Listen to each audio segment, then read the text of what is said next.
पुचकारा, बहुत पुचकारा। बोले ये क्या हो गया कि गाय तो हाथ भी लगाने नहीं दे रही है। तो 300 लीटर दूध की तो बात ही दूसरी। पत्नी ने भी वो किया, और जो बाकी लोग देख रहे थे तमाशा, तो वो लोग भी हंसने लगे। तो पत्नी को समझ में आ गया कि नाथ हमने बहुत गड़बड़ कर दी, बहुत गड़बड़ कर दी, कि जो रोज रोज करने का काम था वो हमने अंत समय के लिए डाला ना। तो जानवरों को अगर दुग्ध दोहन ना हो तो उनको पीड़ा होने लगती है।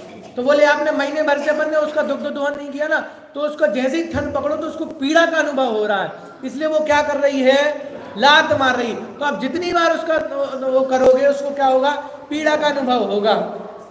और 1 महीने तक आपने वो नहीं किया ना, तो उसका दूध भी सूख गया। तब उसके पास दूध भी नहीं है। तो फिर उसको समझ में आया, सब लोग हंसने लगे कि भाई इसलिए कहा कि जो काम रोज रोज होना चाहिए वो क्या करना चाहिए, कि रोज ही करना चाहिए, आखिरी समय के लिए नहीं बैठना चाहिए। तो ये तो कहानी थी, कहानी में मजा आ गया, सबको सुन लिया।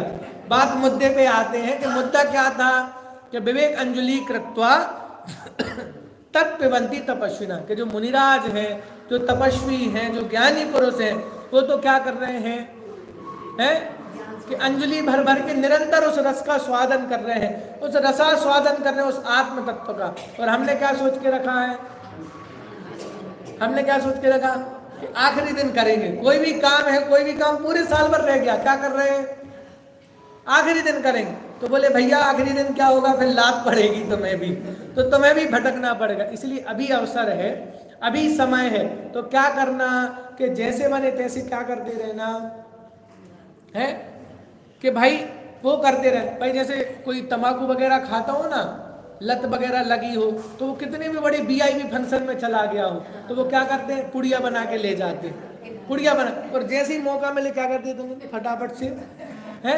क्यों क्यों कि भाई वो रस है ना, तो जैसे ही मौका मिलेगा, थोड़े चलो मैं बाथरूम करके आता हूँ, बाथरूम जाके फटाफट इधर दबा के आ जाएंगे। कि वो लत लगी ना, तो जैसे बनेगा तैसे क्या करेंगे, वो खाना है। वैसे यहाँ भी बात पता है कि भैया आत्मा की बात पता चल गई, ज्ञानमय है, सहज है, हमेशा एक जैसा रहने वाला है। लेकिन करना क्या पड़ेगा है कि ध्यान ही ना पश्यंती, जब तक ध्यान नहीं जाएगा तब तक आनंद की प्राप्ति नहीं। इसलिए क्या करो कि अंजलि में भर भर के जितना अभी आनंद मिल रहा है क्या करते चलो, लेते चलो, नहीं तो फिर ऐसी पर्याय मिलेगी कि फुर्सत ही नहीं मिलेगी। तो हमने जो सोच के रखा ना, प्लान तैयार करके रखा कि जब बेरा गाने लगेगा पूरे बूढ़े हो जाएंगे, अब वही समझ में नहीं आता कब आपका समय आएगा। तो बात के लिए नहीं छोड़े, अभी जो वर्तमान चल रहा है उसमें क्या करें कि पूर्ण उस आत्म तत्व का दोहन करें, पूर्ण उस आत्म तत्व का आनंद ग्रहण करें।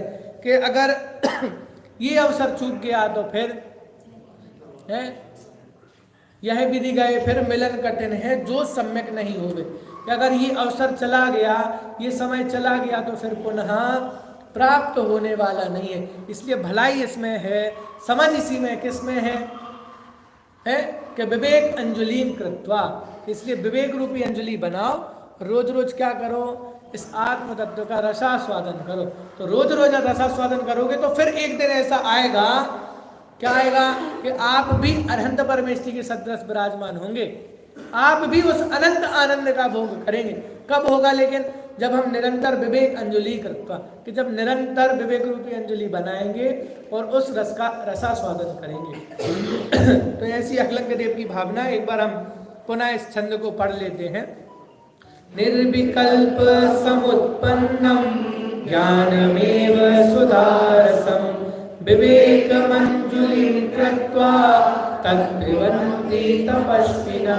इसलिए जो भी कार्य करना हो, जो भी कार्य करना हो, कार्य प्रारंभ करने के पहले तक तो खूब संकल्प विकल्प करना, खूब विचार करना, जब तक कार्य प्रारंभ ना हो।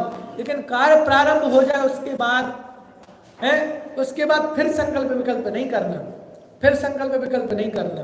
कोई भी काम हो, चाहे आपके लौकिक काम हो तो पारमार्थिक काम हो, तो कार्य प्रारंभ करने तक तो बहुत विचार करना, कार्य प्रारंभ होने के बाद फिर विचारों को विराम देना, विचारों को विराम देने के बाद फिर जो ज्ञान रूपी अमृत है उसका रसास्वादन करें, और हम भी निरंतर जो आनंद है उसका रसास्वादन करें। इसी मंगल भावना से अभी के मालिक ओम नमो।